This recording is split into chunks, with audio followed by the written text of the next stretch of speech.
Teringat ketika berdiskusi dengan mitra saya yang menceritakan bahwa dia mendrop sebuah proyek besar di Siak karena masalah financial closing atau tidak dapat dukungan funder. Saya bertanya, loh proyek Siak emangnya nggak ada strategi lain Pak tanpa pinjaman? Cari mitra gitu? Sulit cari pinjaman di zaman sekarang Mas. Demikian dia menjawab. Swasta murni kalau greenfield company sulit bergerak. Tahun kemarin bukannya ada dengar-dengar kamu ke Tiongkok cari pembiayaan? Saya mulai menyelidik. Nah ini kalau ke Tiongkok kembali ke masalah idealisme, bukan ke masalah uang. Sudah taken, sudah DP, saya balikin semua. Nggak bisa aja pokoknya. Tadinya saya berpikir dengan siapapun bisa berbisnis. Namun ternyata ketika bolak-balik ke Tiongkok, kesimpulan saya satu, demi nasionalisme saya tolak dan lebih baik nggak saya jalankan proyeknya. Loh kok begitu ekstrim banget sih bos? Saya bertanya kemudian. Begini katanya menjelaskan, saya dengan orang Cina berbisnis tidak masalah. Sekali lagi, berbisnis dengan Chinese tidak masalah. Yang saya mundur adalah berbisnis dengan BUMN Tiongkok, berbisnis dengan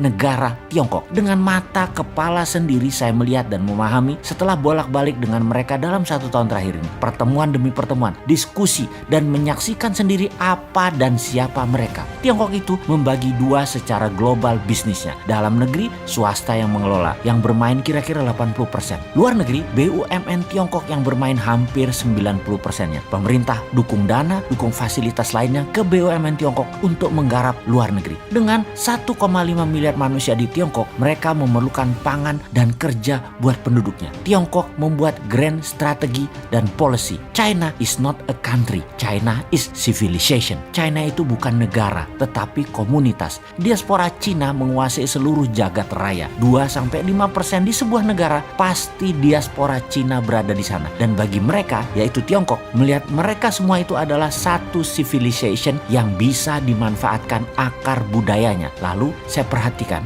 semua yang kerja di luar Tiongkok, BUMN Cina, semua muda-muda masih single paling tua, tidak lebih 35 tahun. Target mereka jelas karena terucap oleh pemimpin mereka. Mereka itu akan dijadikan diaspora, nggak usah pulang kalau perlu. Single, kawin dengan penduduk lokal, baik Cina diaspora atau pribumi lokal, nggak masalah. Lebih murah bagi mereka, orang-orang itu tidak pulang ke Tiongkok. Targetnya seluruh dunia, setiap negaranya akan dinaikkan diaspora Cinanya double dalam 10 tahun ke depan. Misalnya di Indonesia, diaspora populasi penduduk berasal dan keturunan Chinese ada 3%-an kira-kira. Dalam 10 tahun akan menjadi 6% dari jumlah penduduk. Ini mungkin banyak yang tidak percaya informasi seperti ini. Ini strategi Tiongkok. Ini bagian dari obor One Belt One Road. Yang 3% itu saudara kita. Tapi yang baru itu mesin perang. Dan akan tidak nyaman saudara yang sudah berpaspor hijau dari sejak lama. Namun itulah taktik perang ekonomi dan hybrid war ala Rusia Morishkova 2.0.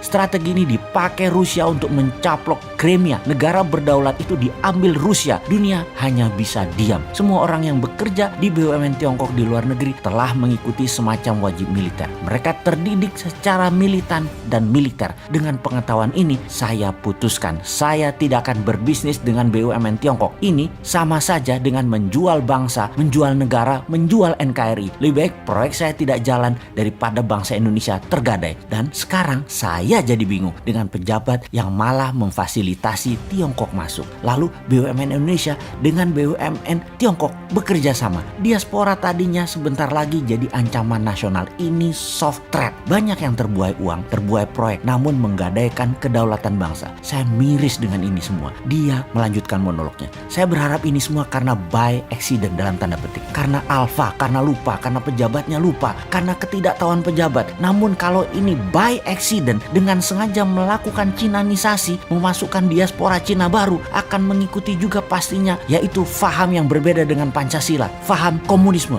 Menurut saya, rakyat rasanya tidak akan diam nih.